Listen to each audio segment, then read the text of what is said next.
Krish on camera first time I got a confession to make. ఇలా భయపడతారు.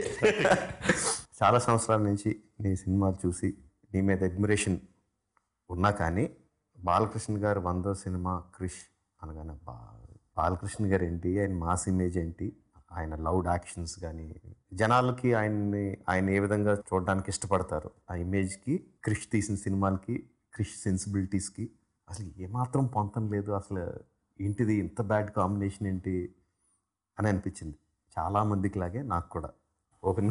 ఓపెన్గా చెప్తున్నాను.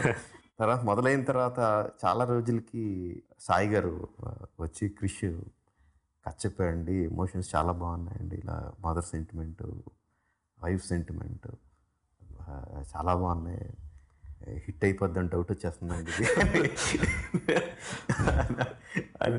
అని చెప్తే అప్పటి నుంచి నెమ్మదిగా సినిమా మీద పాజిటివ్ యాటిట్యూడ్ రావడం.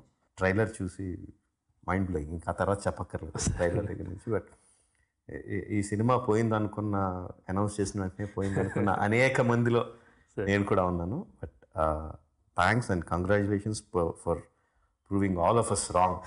Thank you so much. 99 సినిమాలు చేసిన ఒక టాప్ హీరో, పెద్ద సూపర్ స్టార్కి అన్ని సినిమాల కన్నా పెద్ద హిట్ ఇచ్చినందుకు, ఆయన చేసిన కెరియర్లోనే బిగ్గెస్ట్ హిట్ ఇచ్చినందుకు. యూఎస్లో అసలు $1 million ఎప్పుడైనా చేస్తుందా బాలకృష్ణ గారి సినిమా అనుకున్నది, ఇప్పుడు $2 million పరుగు పెట్టేసినందుకు big hearty congratulations. Thank you so much.